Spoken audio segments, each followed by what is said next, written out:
Okay, so to eliminate risk, how do we get a property that is about to take off before it actually takes off? How do we do that? Clearly, something exciting has got to happen around that location. So if we've got a property that we've owned for 10 years, and we now know that properties only grow about 30–40% of the time on average, so that means 10 years, properties pretty much double over a 3-year time frame. Problem is we've owned it for 10 years and 7 years it's just been flat, it hasn't been doing anything. So what we want to try and do is eliminate the 7 years and find an area that is just about to take off so we can experience that 3-year growth.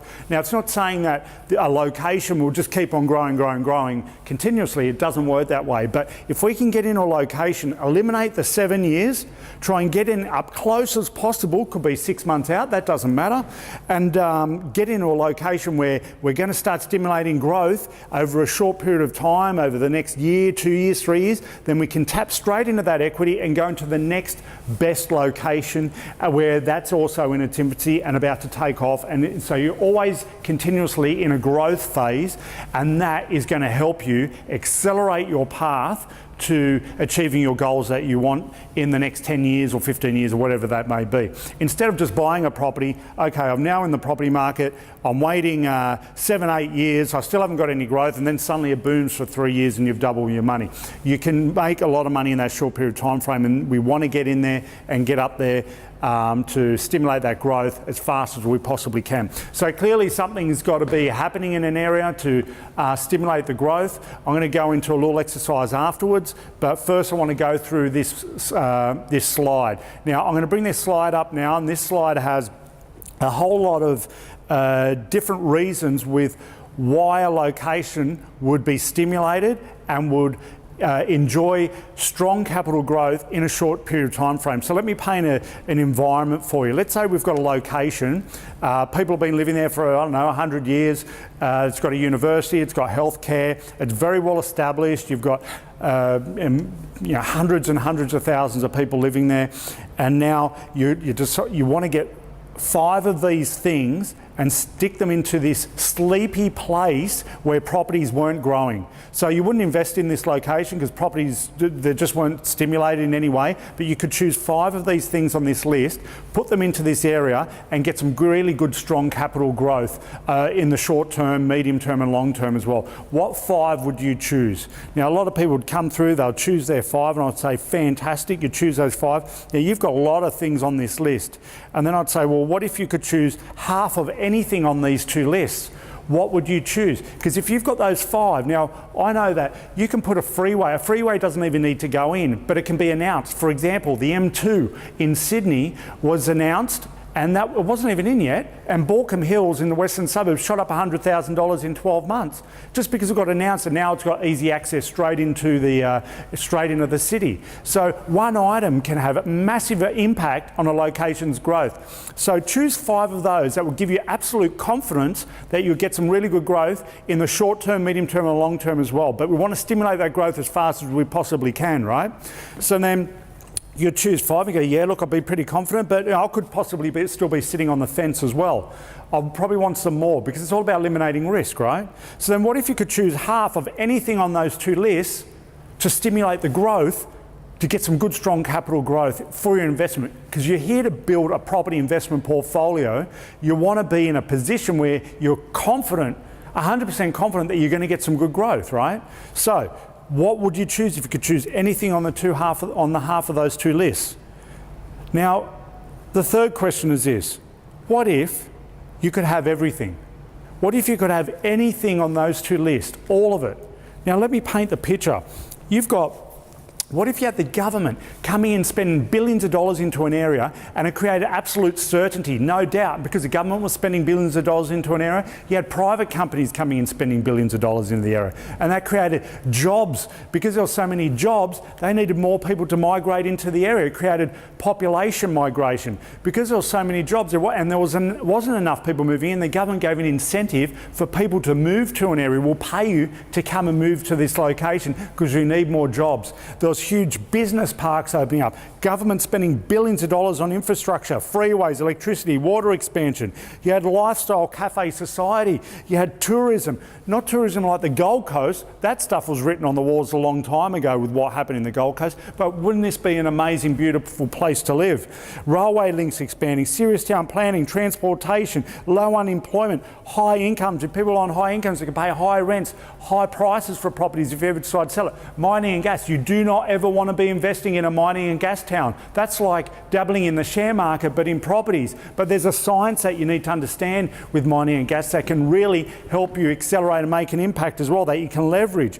Huge supply and demand, rental crisis, building business parks opening up, defence force, add stability, people camping out just to buy a place. They're camping out just to try and get a rental property, which pushes rental properties up.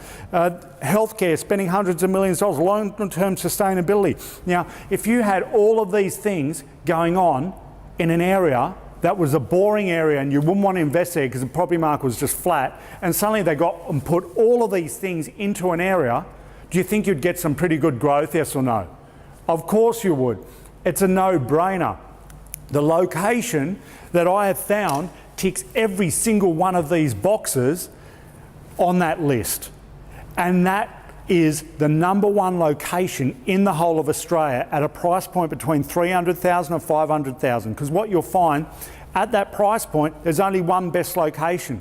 And these are all the boxes that get ticked to make this the number one location. If you want the second best location, it's very simple. You just cross off some boxes and you get to the third best, you cross off a few more, fourth best, you cross off more, and you know what, you get to about the 11th or 12th best location in that price point in Australia in its infancy, and you know what, you're not ticking any boxes anymore. You know what you're doing? You're buying a property because it's close to the shops, close to a train station, near a freeway, and people think that's a good investment. And there's not much difference between that, something that's ranked 12, or something that's ranked 8,000. They wouldn't even know it, and they wonder why their properties don't grow. Because there's two ways to invest. You've got active, and then you've got passive. So active is physically doing something to the component or the land or the dwelling to increase its value, like renovating. You're forcing the property prices to increase. You can strata properties, you can do land subdivisions, do property options. You're increasing the value of the property. Passive is just basically hoping and praying the property increases in value.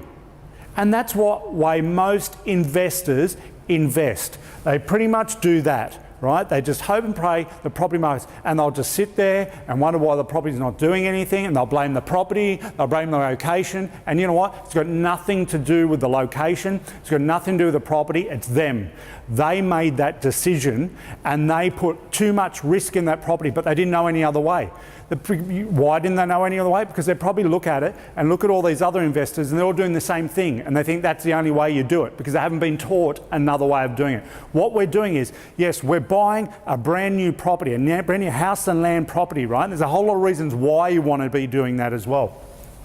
You're not physically doing anything to the property. But because you've got a brand new property in a new estate, what you're doing, there's so much activity happening around that property that's just driving the price up. And all you're doing is sitting there and just watching what it's doing. I mean, you see it all the time. When I bought my first property when I was 22 years old, the land developer, which was Landcom, they just kept putting the prices up all the time.